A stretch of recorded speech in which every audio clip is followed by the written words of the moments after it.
महिला व बालकल्याण विभागामार्फत 0 ते 6 वर्षाच्या बालकांच्या विकासासाठी विविध योजना अंगणवाड्यांमार्फत राबविण्यात येतात. या अंगणवाड्या म्हणजे बालविकासातील सर्वात पहिले आणि महत्त्वाचे संसाधन केंद्र असते.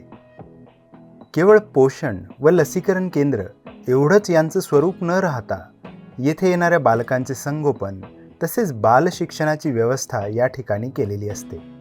अंगणवाडी केंद्रात बालकांबरोबरच माता, पालक व किशोरवयीन मुलीही भेट देत असतात.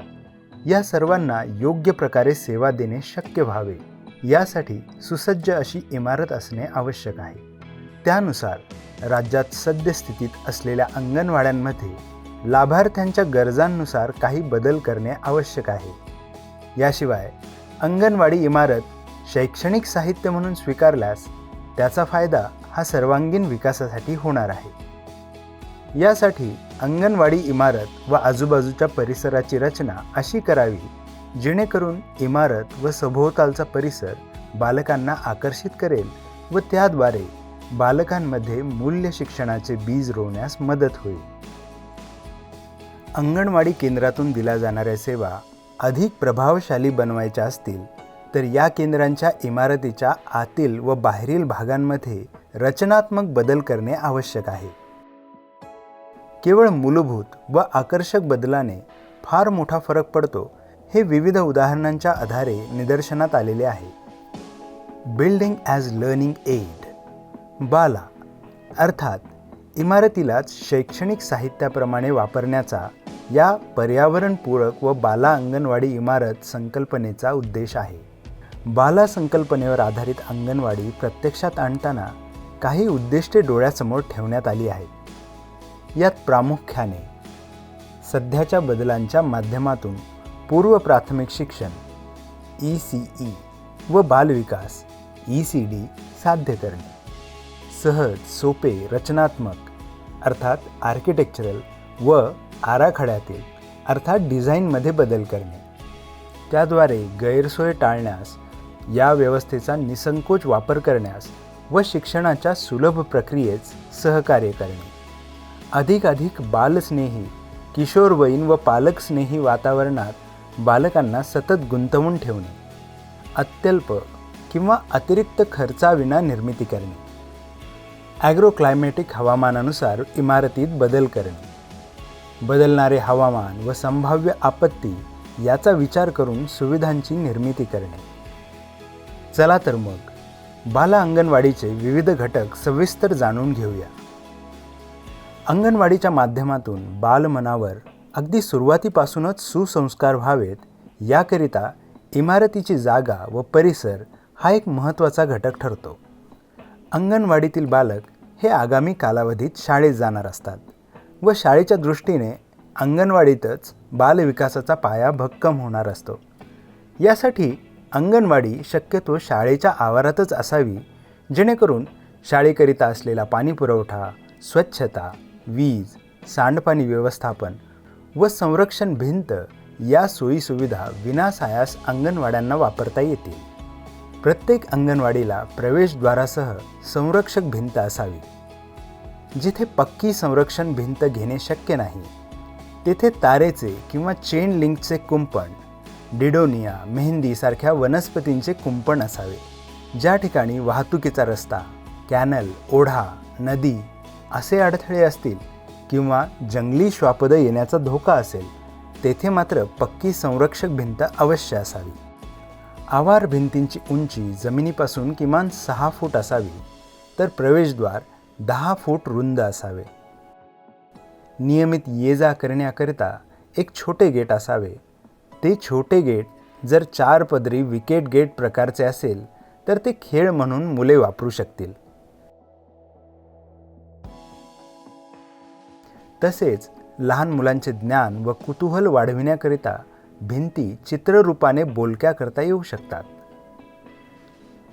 शाळेच्या आवारामध्ये निलगिरी, सुरू, गुलमोहर व कडुलिंबासारख्या मोठ्या झाडांची तर आवार भिंती शेजारी केळी, पपई, शेवगा, झेंडू, पुदिना, धणे, वांगी, भोपळा या प्रकारच्या कमी पाण्यातही वाढतील अशा फळांच्या व फुलांच्या प्रजातींची बाग निर्माण करता येईल.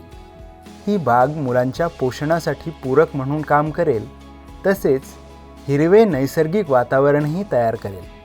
निसर्गाच्या जवळ असल्याने नैसर्गिक प्रक्रियांचे काळजीपूर्वक निरीक्षण करणे आणि समजून घेणे, यातून मुलांना मूलभूत मूल्ये समजण्यास, नातेसंबंधाची चांगली समज, जग पाहण्याची व समजून घेण्याची दृष्टी विकसित करण्यात आणि टिकाऊपणाचे अनेक परिमाण समजून घेण्यास मदत होईल. अंगणवाडीकरिता हक्काचे अंगण म्हणजे शारीरिक व क्रीडाविषयक क्षमता विकसित होण्यास्तव क्रीडांगण असणे महत्त्वाचे आहे.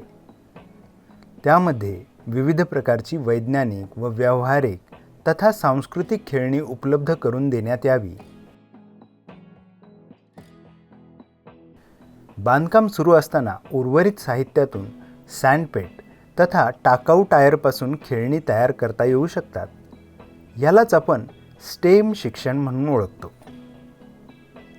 राष्ट्रीय इमारत संहिता, नॅशनल बिल्डिंग कोड यांच्या निकषांनुसार उतार रस्त्याचा अर्थात रॅम्पचा उतार किमान 1:12 या प्रमाणात असावा व दिव्यांग व्यक्तीची ये जा सुकर होण्यास्तव पृष्ठभाग गुळगुळीत नसावा.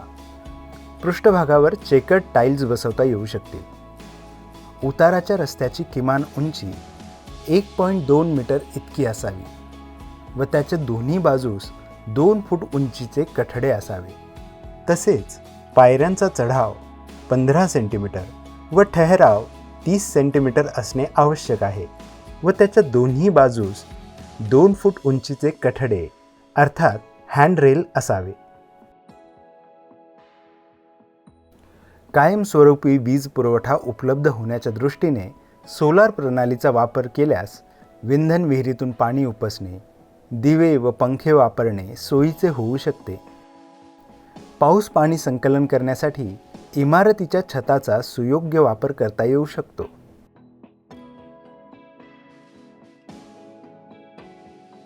इमारतीच्या मुख्य दरवाजाला संरक्षण म्हणून लोखंडी ग्रिलचा दरवाजा बसवावा, जेणेकरून शाळेच्या वेळेमध्ये मुख्य दरवाजा उघडा ठेवून ग्रिल दरवाजा बंद केल्यास इमारतीचे प्रकाश व वायुवीजन चांगले राहू शकेल.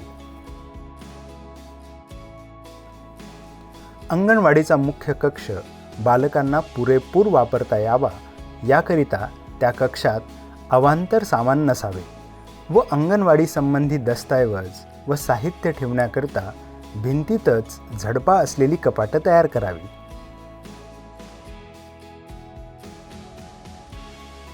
मुख्य कक्षाला असलेल्या खिडक्या खूप उंचावर न घेता जमिनीपासून 1 फूट उंचीवरून सुरू केल्यास बालकांना मुख्य कक्षात बसून आजूबाजूच्या व बाहेरील वातावरणाशी समरस होता येईल. खिडकीचे लोखंडी गज पारंपरिक पद्धतीने सरळपणे न ठेवता वळणदार ठेवून त्यात एखादी रिंग बसविल्यास बालकांना खेळ म्हणून उपयोग होईल व त्या माध्यमातून एकाग्रतेचा विकास होईल. इमारतीच्या आतील भागात छतावर जर विविध प्रकारचे रंगकाम केले तर बालकांची बौद्धिक क्षमता वाढविण्यास मदत होईल. याच प्रकारे इमारतीच्या फरशीवर सुद्धा विविध आकृत्या, रांगोळी, विविध आकार निर्माण करता येऊ शकतात.